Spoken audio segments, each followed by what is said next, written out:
There's reportedly a push within WWE for Cody Rhodes to appear with the company using his full AEW presentation. The Cody Rhodes to WWE saga has taken another twist, with reports suggesting that some with the company want the star to appear as his AEW character. The report from WrestleBoat suggests that two very high-profile people were adamant to Vince McMahon that Rhodes should arrive as his American Nightmare persona. That includes the ring gear, music, pyro and the complete presentation that he used in AEW. It should be noted that Rhodes' theme song, Kingdom, by Downstate, is not owned by AEW. From that moment that Cody Rhodes announced that he had left AEW on February 15, he has been linked with a return to WWE. However, despite the rumors and speculation, concrete information regarding Cody Rhodes' future was in short supply. At one point it was suggested that talks between the two sides had broken down altogether. However, on March 18, it was reported that a deal between the two sides had now been completed, meaning that Cody would be returning to WWE for the first time since 2016. Despite this, there has been, perhaps understandably, no confirmation of Cody Rhodes signing from either party. Boom! Former WWE Champion Kofi Kingston has discussed Big E's recent broken neck and called the situation the scariest night of his long career. Big E suffered a scary injury on the March 11 episode of SmackDown, when he took a belly-to-belly suplex from Ridge Holland in a match that also involved Kofi Kingston and Sheamus. Instead of flipping all of the way over and landing on his back, the New Day member landed on his head and neck. In a video shared on social media, the New Day star later confirmed that he had broken his neck, but later revealed the good news that he wouldn't require surgery for the injury. Now, speaking to Hot 97, Kofi Kingston has discussed the frightening situation, and says Big E's injury was a reminder of how quickly things can go wrong. It was easily the scariest night of my career. Obviously, the injury didn't happen to me, but I was on the inside of the ring. I see Big E go for that spear that he does, and he missed it, and he was on the outside there, and then him and Ridge go for that overhead suplex and I see them go up and they looked a little like wonky. But I never saw the impact.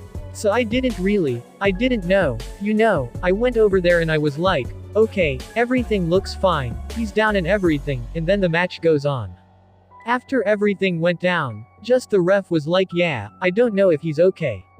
I was like, what's going on? All sudden, the paramedics and everything start coming out.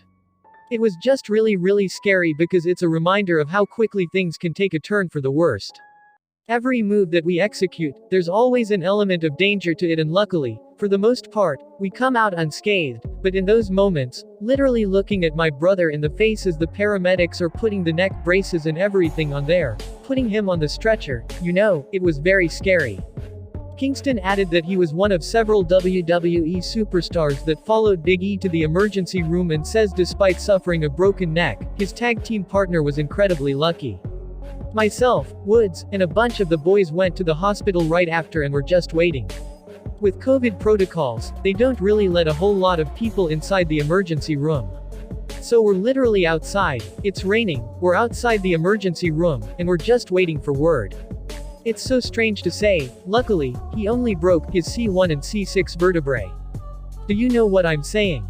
He put out a tweet that put everything into perspective yesterday, where he said he went in to meet the doctor and the doctor said if he had broken his neck a millimeter in one direction, he would have had a stroke. If he broke his neck in a millimeter the other direction, he would have died. The fact that he was so strong and he had so much muscle back there really saved them, and again, like, it could have been way worse. He's just been in great spirits the whole time, so many people have gone to visit him, and just send him so many positive messages, which he really appreciates for sure. We really lucked out because, like I said, it could have been a lot worse, and we'd be having a different conversation right now. But, yeah, it's just rest and recovery, and we're all just kind of taking it one day at a time. We're obviously in contact with him every day and he's in really good spirits. He does appreciate all the support these guys from everybody. Kofi Kingston was able to welcome back his other tag team partner Xavier Woods on SmackDown after his recent injury. Woods was able to pick up a quick victory over Ridge Holland in his return bout on the blue brand. Boom! Former WWE superstar Shane Helms has revealed that he has put pen to paper on a Legends deal with the company. Helms, who is probably best known for his spell in WWE as the Hurricane, has a long and storied career that has also taken in spells in WCW and Ring of Honor. Taking to social media, Shane Helms announced that he had signed the deal with the company on social media, with the 49-year-old poking fun at his own age. "I signed a WWE Legends deal, so I guess that makes it official. I'm old." As Sugar Shane Helms, he joined WCW in the spring of 1999 and along with Shannon Moore and Evan Karagias formed the boy band parody faction, 3 Count. During his time in the company, he captured the WCW Hardcore title with his 3 Count cohort and also held the WCW Cruiserweight Championship. Helms joined WWE following WCW's demise in 2001, gaining massive popularity as the Hurricane. In his 9-year spell with the company, Helms captured the Cruiserweight, Hardcore, and European titles in addition to holding Tag Team Gold twice in memorable tandems with both Kane and Rosie.